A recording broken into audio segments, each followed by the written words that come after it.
Welcome, market participants, to another Three Things in Credit. I'm Van Hesser, Chief Strategist at KBRA. Each week, we bring you three things impacting credit markets that we think you should know about.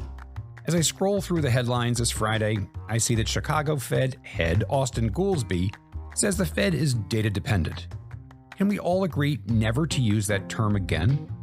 If the Fed is not data dependent, what exactly is it dependent on? For what it's worth, I want all of you to know that three things is data dependent. So this week, our three data dependent things are: 1. Anatomy of a soft landing. We'll walk you through our building blocks. 2. Big bank color. Our latest update on how the largest lenders are seeing credit. And 3. Private credit's maturity wall. Here's the data. All right, let's dig a bit deeper. Anatomy of a soft landing. Now, it's not quite as bad as 2020 when we were all trying to figure out what shape the recovery would take. You remember V-shape, L-shape, Nike swoosh shape? But figuring out what the landing looks like is the market's latest obsession. Of the choices, no, soft, or hard, we are squarely in the soft category.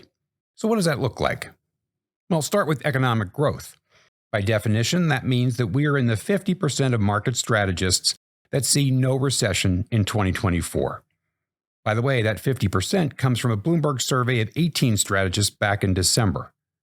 We see modest growth sub-potential if potential is the Fed's 1.8% longer run estimate it shares with us in its summary of economic projections.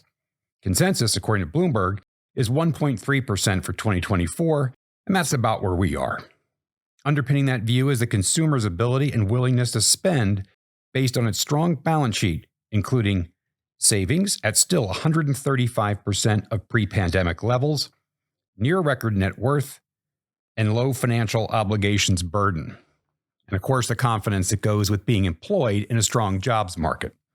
Spending is coming down, judging by data we see from the Bank of America Institute, but that's consistent with a soft landing. On the commercial side of things, we also see relatively strong balance sheets and improving earnings growth, and both are a function in part of the long lead time managements have had to prepare for the growth slowdown, as well as favorable financial conditions over parts of the pandemic period. Now, speaking of which, interest rates and interest rate volatility are settling down.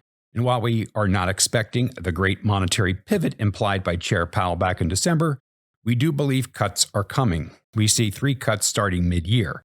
And the absolute level of rates, sub 4% 10-year by the year end, is benign. Now, how about the financial system? Well, it's in good shape. Capital from banks, non-bank lenders, and markets is flowing to its productive uses, and concern over systemic threats suggested by last March's bank failures has largely been put to rest. And finally, geopolitical risk. It's out there, but game-changing risks, we believe, remain in the tail of distributions. The one to watch closely is possible escalation of war in the Middle East, as that could impact the price of energy and the efficiency of trade.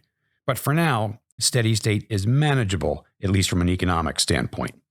Add it all up, and you get a reasonably performing economy in the U.S. No small feat, having come through the fastest hiking program in 40 years and a banking crisis. Let's count our blessings. All right, on to our second thing, big bank color. So when trying to think through what kind of economic landing we are facing, regular listeners of the podcast know we look to the quarterly earnings presentations and calls from the big banks for insight and forward guidance. So what have we gotten at this important point, this inflection point in this cycle? In a word, stability. In 2 words, cautious optimism. Being a big bank CEO means you've been through more than a couple of credit cycles. You also grew up professionally in a business where the big banks were the kingpins of the financial system. You also grew up in an environment where too much competition and deregulation often drove risk and reward out of sync. Banks became turbo-cyclicals that went bad every 5 to 7 years, in the words of one still standing bank CEO. And so, given that heritage, you could almost hear a faint air of disbelief in management commentary on the latest quarterly results. As in, we've just gone through the strongest rate shock in 40 years, we had the federal government step in to prevent a banking crisis, and credit has still yet to crack. But it's true. Yes, there's lots of talk of write-downs of commercial office loans and normalization of loss rates in cards. But elsewhere, and there's a lot of elsewhere loans, like $3.5 trillion worth among the big four lenders, that seems to be just fine, like super fine. The banks have been reserving under a 5+% unemployment rate assumption, reserving for that rainy day that just doesn't seem to be on the horizon. Management's mentioned the improved macroeconomic environment as a positive development underpinning loan quality. JP Morgan Chase said it is, quote, uncontroversial that the economic outlook has evolved to include a significantly higher probability of a soft landing, unquote. Okay then. Wells Fargo, which has tightened underwriting standards and is, quote, closely monitoring, unquote, credit. There's that baggage from the past. Wells has seen what it calls modest deterioration consistent with expectations. All agree the consumer in the aggregate is in good shape. CEO Moynihan at B of A sums it up well. Their balance sheets are in good shape, and while impacted by higher rates, many have fixed-rate mortgages and remain employed. They have access to credit and are borrowing responsibly. But to be clear, the largest banks bank higher-income consumers. Wells Fargo did point out that while the aggregate dimensions of the consumer look very solid, lower income cohorts are stressed and losses will continue to flow from there. But put it all together and the bank is seeing performance in the consumer portfolio consistent with that pre-COVID, nothing worse.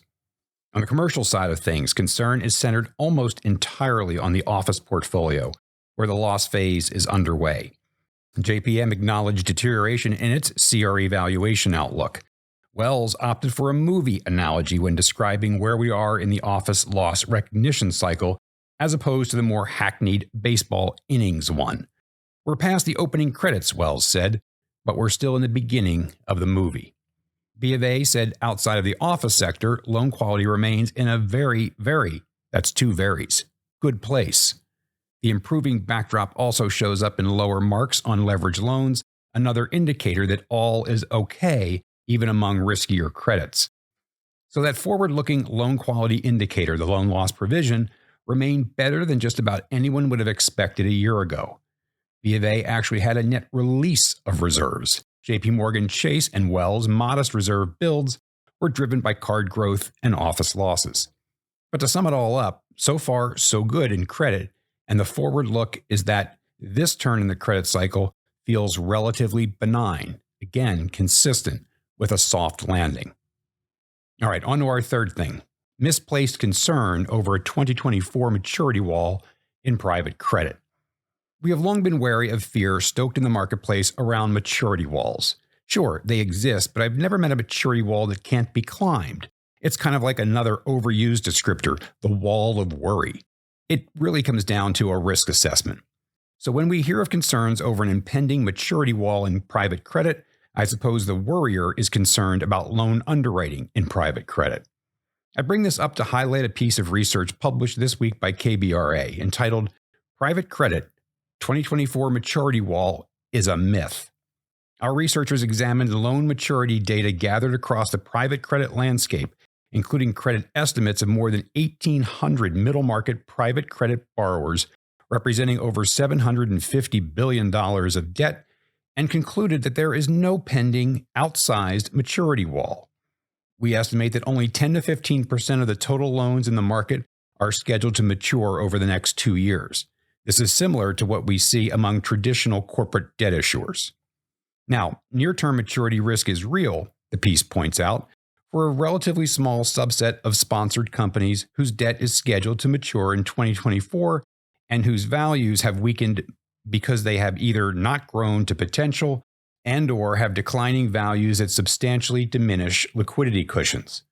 However, based on our rating analysts' surveillance of KBRA's growing portfolio of private credit ratings and estimates, KBRA believes these risks remain idiosyncratic and relatively muted. Our researchers take on the view promulgated by some, including certain legacy rating agencies, that there is systemic risk because of conflicts of interest in private markets. KBRA's surveillance of transactions sponsored by numerous direct lenders concludes the opposite. Medium to large direct lenders remain uncompromising in their strong lending position and have the resources needed to extract value from their investments. In fact, 2024 may see the migration of value to private credit lenders from private equity sponsors, as equity cushions get consumed by lenders in defaults, or as sponsors need to inject additional equity into their investments to protect their positions. Overall, KBRA continues to believe that the greatest risks in the private credit market remain idiosyncratic, where companies facing higher interest costs and slower growth are placing outsized pressure on their liquidity, valuation, or both. The research piece adds that the universe of smaller and newer companies sponsored by inexperienced owners that lack the resources necessary to restructure their over-leveraged investments are particularly vulnerable. You can find the research piece on our website, kbra.com. It's a worthwhile read. So there you have it. 3 things in credit. 1. Anatomy of a soft landing. We're cautiously optimistic. 2. Big bank color. Outside of office lending, there is little on the horizon that is worrisome. And 3. Private credit maturity wall. The data suggests it's not as ominous as some would have you believe. As always, thanks for joining. Don't forget to check in on kbra.com for our ratings reports and our latest research. Make sure you pick up our latest research piece in private credit titled Private Credit 2024 Maturity Wall is a Myth. See you next week. Hello, listeners. Join me, Van Hesser, KBRA's chief strategist, for in-depth conversations with credit experts in my new monthly podcast, Leading Voices in Credit, where I'll interview market professionals on the latest trends in credit markets. That's Leading Voices in Credit with Van Hesser. Subscribe now.